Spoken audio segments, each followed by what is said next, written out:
Está em busca de produtos e serviços de qualidade? Use a câmera do seu celular para escanear o QR Code na tela e conheça ofertas irresistíveis preparadas pelos nossos parceiros. Desfrute de descontos exclusivos e vantagens especiais que você vai adorar. Aproveite essa oportunidade e garanta as melhores promoções. Olha só, na minha direita aqui. Então acesse esse QR Code aí e desfrute dessas oportunidades que o Senhor tem preparado para todos nós.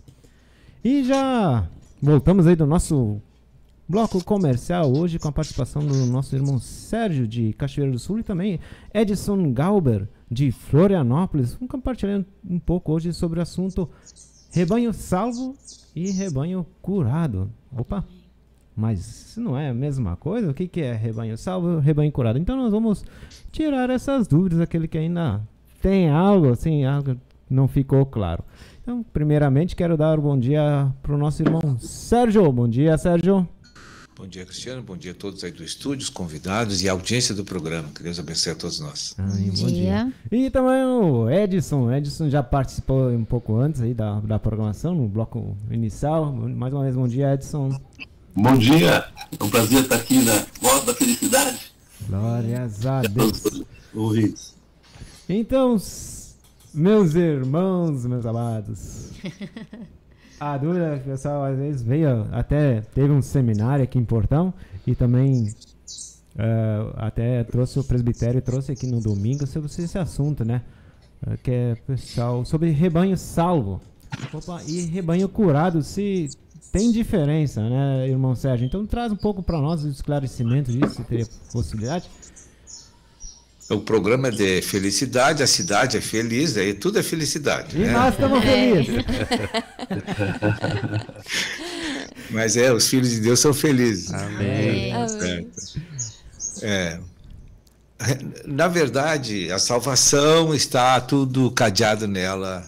Isso tudo que o curado, o restaurado, tudo está cadeado na salvação. Tem aspectos que diferenciam os estágios da salvação. Né? Então, um rebanho salvo. O que é um rebanho salvo? É um rebanho que foi recriado pela cruz de Cristo e pelo dispensar do Espírito para habitar no Espírito do homem. É onde o homem ganhou, então, um novo Espírito. Então, todas essas pessoas são consideradas salvas, eternamente salvas. Né? Agora, tem os estágios da salvação.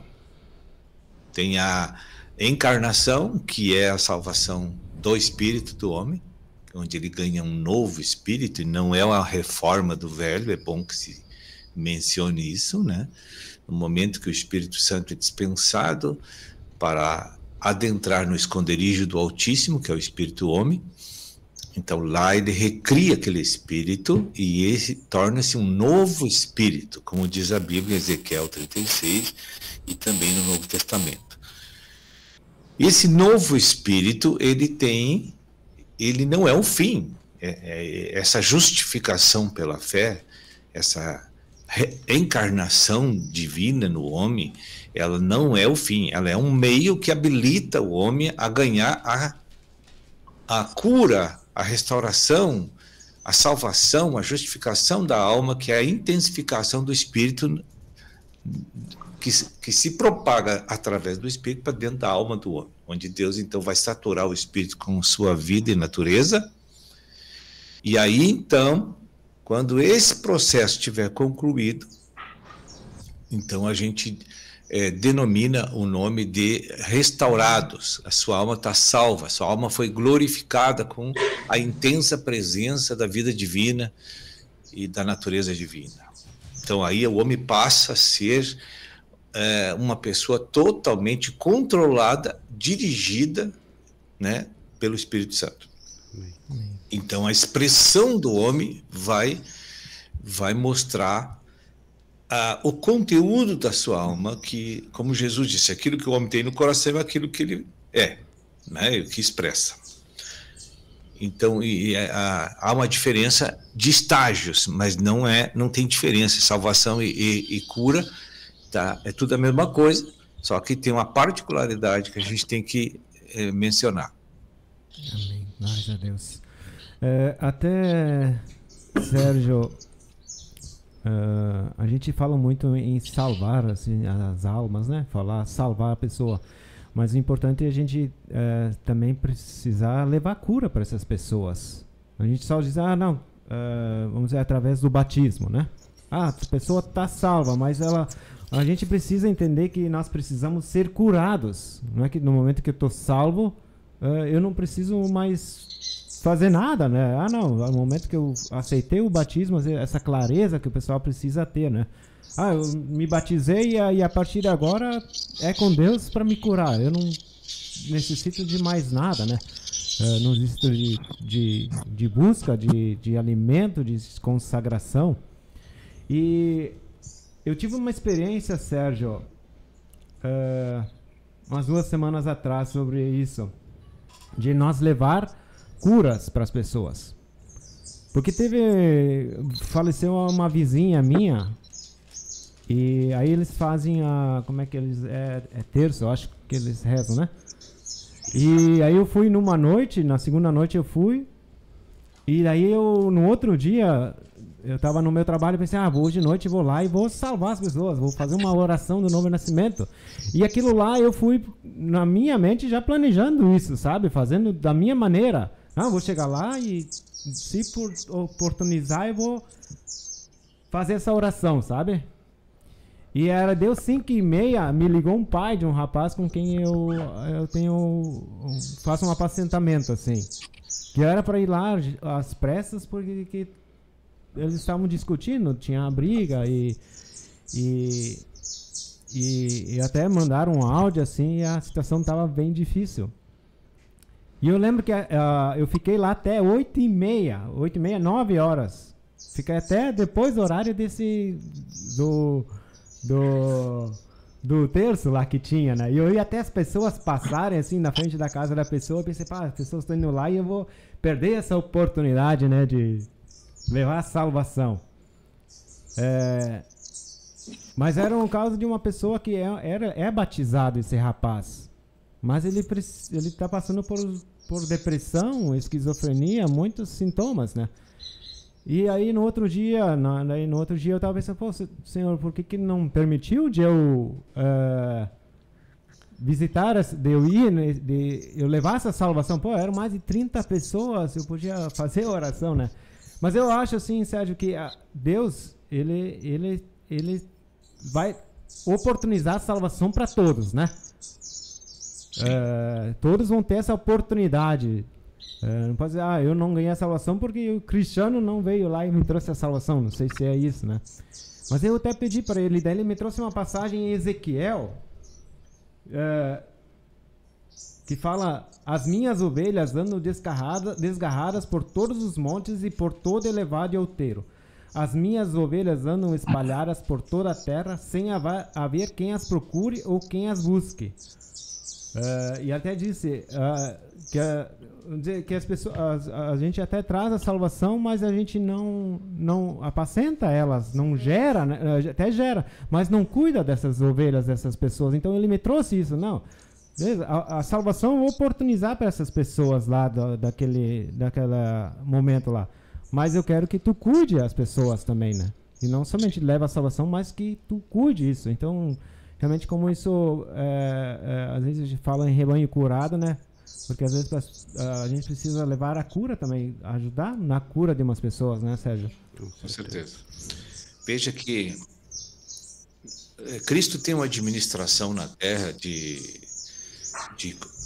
escolher, de cuidar e de glorificar.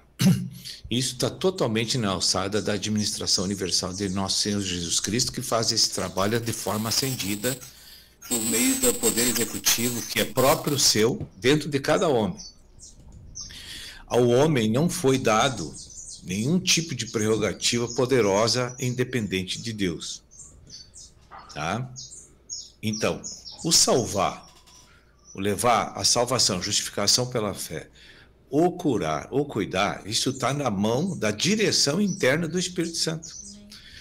Nós usamos muita lógica, olhamos para nossas condições, para o nosso tempo, para nossas habilidades, nós queremos sempre interferir naquilo que é divino na obra dele. E nossa posição é de cooperador. Cooperador é o seguinte, ele ouve a instrução e sai para fazer aquilo que Deus pediu, obediência, né? Então a igreja está na contramão do Senhor nessa área, porque ele usa o seu raciocínio para determinar o que vai fazer, o que não vai, se vai sair para evangelizar, se vai cuidar, se vai... Ele soma, lá tinha 30 pessoas, aqui tem uma alma. Então, isso é totalmente humano e racional. Então, a igreja não vive nessa dimensão administrativa. É elevado isso aí para... A gente tem que se colocar como servo, como receptor de inspiração divina do Espírito Santo, porque senão só vai fazer bobagem na igreja. Verdade. E o que nós temos mais feito é bobagem do que avanço da obra. A gente precisa entender isso, né?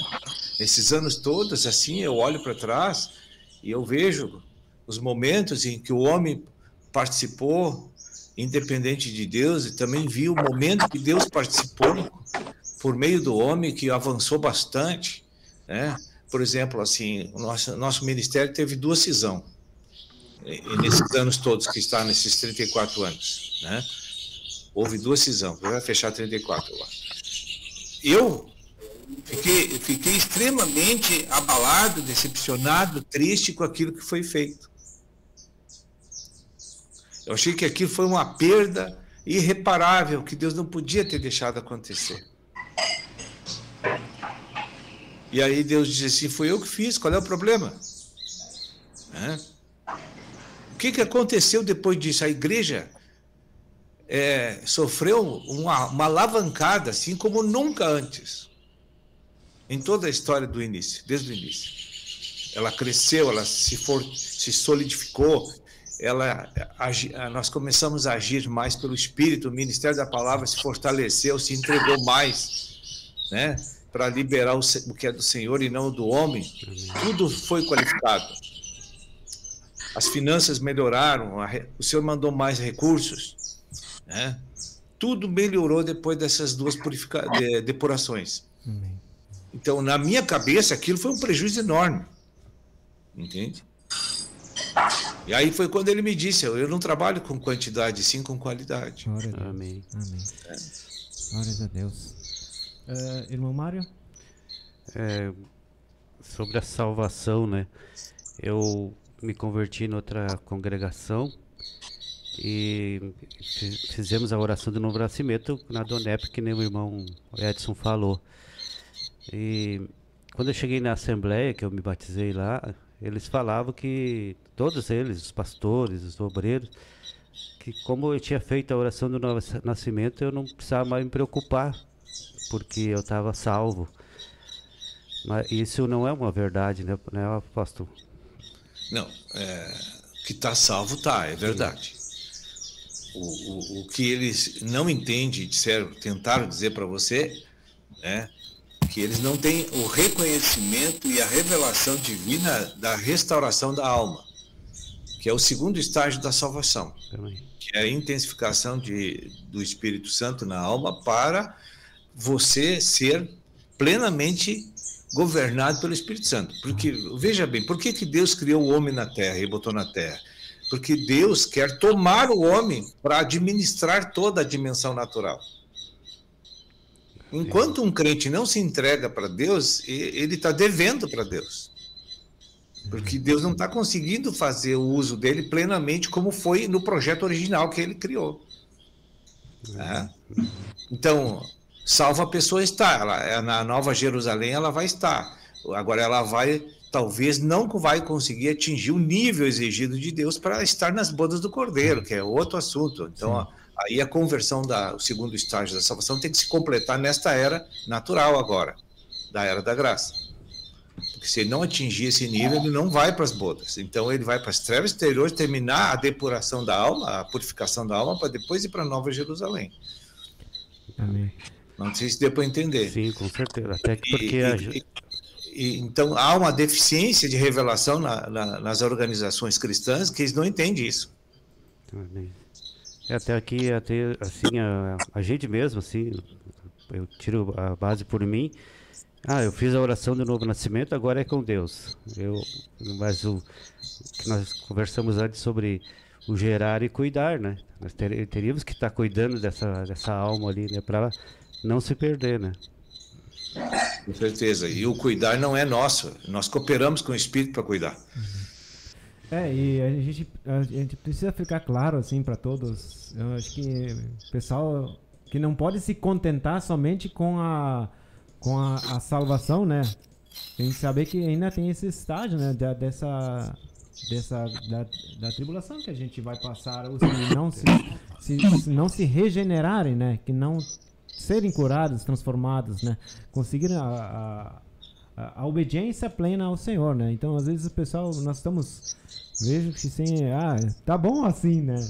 Vamos com a migalha, com a salvação, não, mas a gente precisa ter o amor por Deus, por causa da obra, né? A gente não fazer por nós mesmos, até os outros, né? Levar essa salvação para os outros, ajudar o próximo, né? Tem que ter esse amor ao próximo, isso precisa brotar em nossos corações, precisa ter esse sentimento, né? Não somente com eu não vou pro lago de fogo, vou pro inferno, o resto tá bom, né? Se a pessoa tá salva, agora é com ela que busque a sua própria busca até pro milênio, né?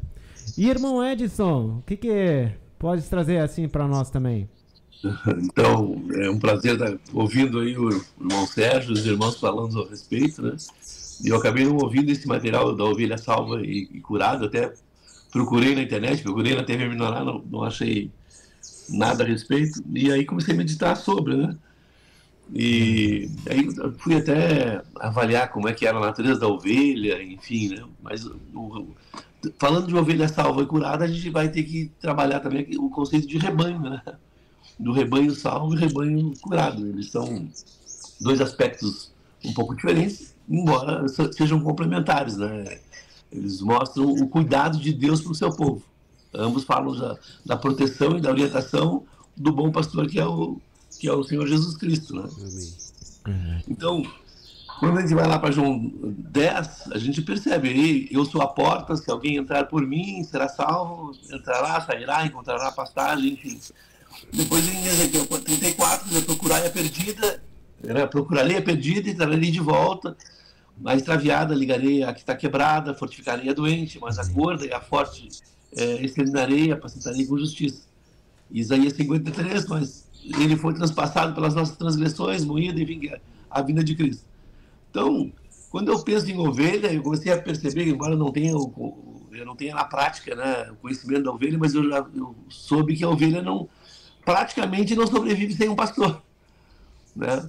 Então, é aquilo que o irmão Sérgio estava comentando, quer dizer, por que o senhor faz o paralelo da ovelha com o crente, né?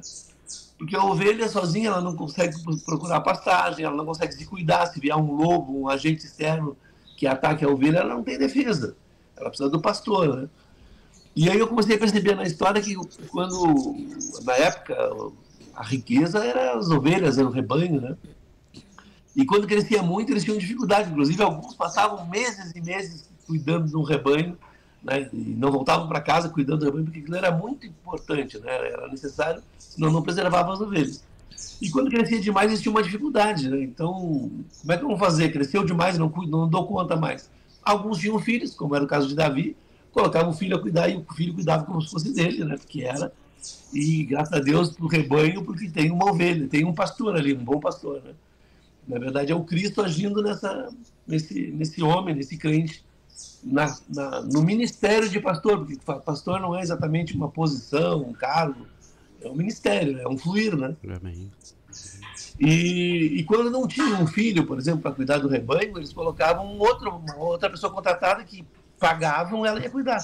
Mas esse cara na Bíblia, Jesus Cristo chamou ele de mercenário, ou seja, ele está indo ali por dinheiro, porque o pastoreio depois que a gente começa a ouvir mais de Deus, a gente começa a perceber que é uma missão sagrada, é uma missão difícil, é uma missão que exige amor pelas ovelhas. Amém. E esse amor não é meu, não é do homem, ele tem que vir de Cristo, porque só Cristo tem amor pelas ovelhas. Então, quando mais eu estou estudando a palavra, consagrado, crescendo em vida, esse amor vai começar a vir cada vez mais, né? Mas veja, quando vinha um lobo atacar esse rebanho, esse mercenário se achava em perigo e ele fugia e deixava as ovelhas sozinhas. Mas o bom pastor dá a vida pelas ovelhas. Amém. Então, daí o Senhor diz que aquele que tiver vitória vencida até o fim, ele vai dar o galardão, né? Então, o que significa? Se o pastor faz aquilo ali por qualquer outro tipo de interesse que não o amor pelas ovelhas, ele ainda não está aperfeiçoado, né? Mas aquilo que o pastor Sérgio comentou, às vezes a gente tem a sensação de que a gente tem que fazer isso ou aquilo para ser salvo. E aí eu tenho meditado bastante, embora não tenha a realidade, provavelmente ainda não tenha a realidade como Deus quer, mas eu tenho avançado nisso, que é aquela frase de Paulo, né? Escolho nada a saber entre vós, a não ser Cristo e esse crucificado.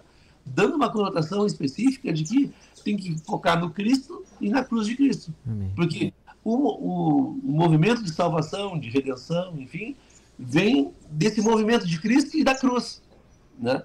Porque fora desse propósito, a gente começa a achar que, como no Velho Testamento, a gente vai dar conta. Deixa comigo, Senhor, eu faço. E não faz, né? O homem não faz. Então, aquele movimento de ser manso, humilde de coração, ter a consciência de que não pode sobreviver sozinho, como a ovelha, né? E que eu me mataria rapidamente, que o lobo viria e eu seria exterminado. Então, a dependência do bom pastor, a dependência do Senhor, para que a gente possa avançar, né? Então, a única coisa que eu posso fazer é batalhar pela fé, porque toda batalha, toda luta minha não é minha, é de Cristo. Amém. Se o rebanho entender isso, aí ele está dependente do pastor, né? Dependente do Senhor, né? E eu vejo, por exemplo, o irmão Sérgio, às vezes ficava até me perguntando, mas qual é a relação que eu tenho com o irmão Sérgio? Eu fui militar, meu pai era militar também, e eu, como militar, eu vejo o irmão como o irmão mais velho e todo respeito devido ao irmão e todo cuidado com relação ao irmão. Se ele está perto de mim, se ele vem para Florianópolis, os cuidados, né? Vou sempre ser devedor, né? Mas, assim, cuidados para que haja um fluir, para que eu vá preparando o caminho, enfim, como o João fez para Jesus, né? Então, aí isso é exaltação, é colocar o irmão lá em cima. Não, ele tem uma função, tem um ministério, e Deus mandou cuidar, Deus mandou. Então, no templo, onde a gente estiver, a gente precisa ter essa noção de ovelha e ao mesmo tempo pastor, né? Então, tu é ovelha, sempre será ovelha, mas também, se Deus te deu um ministério de cuidar algumas ovelhas, então agora é o pastoreio. Então, amor pelas ovelhas. Se uma se perder, não só porque ela não vem mais na congregação, mas não está participando, não está interagindo, visitar. E eu sou devedor. Não digo que já consegui isso de jeito nenhum, né? Quem não é devedor, né? Mas, não que eu tenha conseguido, como disse Paulo, mas sigo para o alvo. Essa é a noção, né? Amém. Glórias a Deus. Bom, chegamos aí no final. Eu tenho 2 minutos ainda. Eu vou ter que aumentar esse programa aí. A participação aí mais cedo. Mas agradeço muito aí. Até, Vera, eu te dou Vera falou pouco, né? Te dá 30 segundos aí até para trazer uma coisa pro Sérgio aí. A gente teve essa semana o Café com Cristo, né? E ali foi falado, né, que cabe aos presbíteros e então que eles receberam então a visão, né, de Cristo, né, para passar para o rebanho. E assim eu creio que isso se traz para dentro também assim do grupo familiar, né?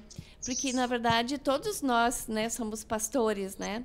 Então, Deus deu a visão também para nós, né, como líderes de grupos familiares, né, como pastores daquele local, daquela daquele bairro, daquela cidade, né? Então, a gente tem que fazer a nossa parte. Até tem uma parte ali no Rebanho Curado que fala sobre grupo familiar, né? Então, até ele diz que tu tem só 2 funções básicas, que é o resgate e a edificação. Então, era o que nós estávamos falando aqui, né? De edificar, né? As 2 coisas andam juntas, né? A gente tem que resgatar e também levar a visão do Senhor, porque é o Senhor que faz, né? A visão que nós recebemos, né? Que Deus nos deu, né? Através da palavra, do ministério, então, que foi recebido, e a gente edificar essas pessoas, né? Amém. Glórias a Deus. Isso mesmo. É isso Então, aí. chegamos no final. Sérgio, obrigado pela participação. Tendo recado aí também dos encontros aí, né? Agora nós temos aí Cachoeira do Sul, né? 4 dias, 2 mensagens de seminário, o micro e o culto, né? E Deus abençoe a todos aí que participaram com essa comunhão aí, que foi um privilégio de Deus que sempre nos concede, né? Ter com todos vocês. Voltamos aí o mês que vem, se ou não houver o arrebatamento da igreja. Amém. Amém. Obrigado. Irmão Edson. Tchau. Então, muito obrigado, tá? É isso. Foi um prazer estar com os irmãos. É mais uma oportunidade de crescimento, porque é impressionante como vai passando o tempo, mesmo que seja repetição da palavra, mesmo que aqui diz que está repetindo um estágio, mas Deus está sempre acrescentando mais do espiritual e tu acaba enxergando um pouco mais, né? Eu sei que muitas vezes a gente ora pelos presbíteros, que ensine bem, como está lá em 1 Timóteo 5, né? Mas a função principal do pastor não é essa, é o cuidado com as ovelhas, precisa defender a ovelha, defender o rebanho, alimentar o rebanho, conduzir o rebanho, né? Que Deus nos dê essa abertura para que a gente possa ser tocado nesse sentido. Amor pelo próximo. Amém. Amém. Obrigado, Edson. Obrigado, irmã Vera. Tchau, tchau a todos. Tchau. Tchau. Deus abençoe. Deus abençoe a todos. E só uma dica, né, de nós assistirmos o Rebanho Curado, que deu na igreja de Portão, né, ficou gravado, né? Então, assim, eu comecei a assistir, muito edificante, assim, e que todos possam estar acessando, né, esse material. Amém. Glória a Deus. Mário. Amém. Que Deus abençoe a todos. Foi um privilégio participar novamente do programa. E pedindo que o pessoal, já que não tem encontro esse final de semana, que não saiam da mesa. Tem muito material. Isso mesmo. E Eda, também deixando seu tchauzinho. Quero agradecer a todos, né, que deixaram também seus comentários ali no Facebook. Teve